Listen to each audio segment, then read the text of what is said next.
Phillips. Ar gic gornel, y dyrniad gan Dave Jones yn un da. A gwan tam yna gyflym y gwrth ymosodiad, wan tam y Mwandwy'n gyflym. Mae James Davies efo fo. I fewn i fewn a James Davies. Davies ben efo Rushton o arbediad campus. O, gwych gan John Rushton. O, Mwandwy ar cyflymder ac yna James Davies. Mi nath Rushton neud i hun yn fawr. Arbediad o'r safon ucha. 5 munud o'r ail hanner.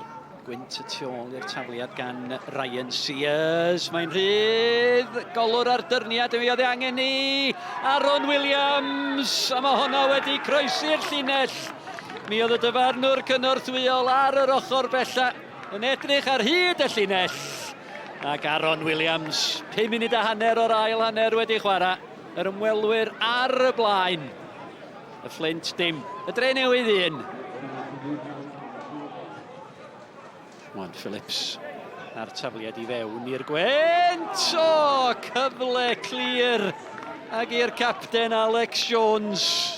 Chydig dros 5 munud o'r 90 yn weddill. Jake Phillips. Oes na gyfle i'r Drenewydd yr gyda'n Brackley. Taylor ar cliriad. Mar nôl at Weaver, nôl at Ben Mar.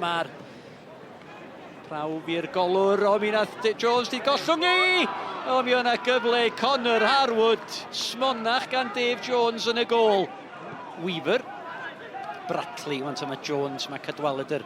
Mae Harwood yn y cwrt os ath Brackley greu lle i gael y croesiad i fewn. Ceisio mynd heibio i James Davies, wan ta dyma Ross Weaver. Weaver ar y droed. Chwith y peniad gan Alex Jones! Ac efo munud o'r 90 yn weddill. Y capten yn dangos y ffordd. Gwaith hyfryd y croesiad gan Ross Weaver. Ac Alex Jones ar peniad i gefn y rwyd. Dim gobaith i Dave Jones a Flint 1. Y Drenewydd 1.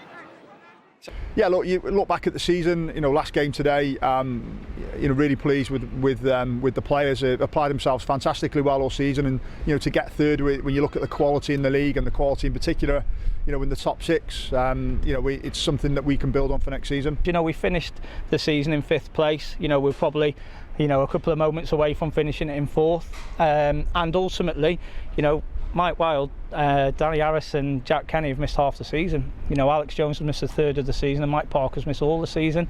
You take 5 players of that ilk out of any squad, and so for us to do that with the resources and the strength and depth that we've got, I think it's a fantastic achievement and possibly one of my biggest achievements to get this group of players and this football club into the top 6 and 5th place finish. And we'll have to have a look in the summer as to see what the ambitions are moving forward. Mae yna gau 3 neu 4 yn dod yma, Jake. Be ti'n feddwl o hynna? Dyna sut mae Pêl-droed Cymru yn mynd, os ti'n edrych ar y gyngrair, mae rhan fwyaf o'r ceiau fel yna. Dwi'n meddwl bod y ceiau gwair fel maen nhw wan, fel yma, mae o'n well. Yn anffodus, dydy'r cae ddim yn gyson ac yn gret trwy'r tymor, ond weithiau ydych chi'n gorau chwarae i'r amodau ac fel ti'n gweld heddiw, mae yna gwynt yn chwythu, di'r pêl ddim yn cyrraedd llinell hanner ac ydych chi'n gorau delio efo hwnna. Hwnna di Pêl-droed go iawn ac unwaith ti'n tynnu hwnna i ffwrdd, mae gen ti rei tîmau sydd yn ffafriol ar y ceiau 3G, 4G, be bynnag ti eisiau galw nhw ac dwi'n meddwl fydden ni'n siomedig i gweld hwn yn fynd, cos da ni wedi bod yn gret yma tymor yma, ac da ni wedi ffeindio fo'n anoddach mynd oddi cartref ar y ceiau yma.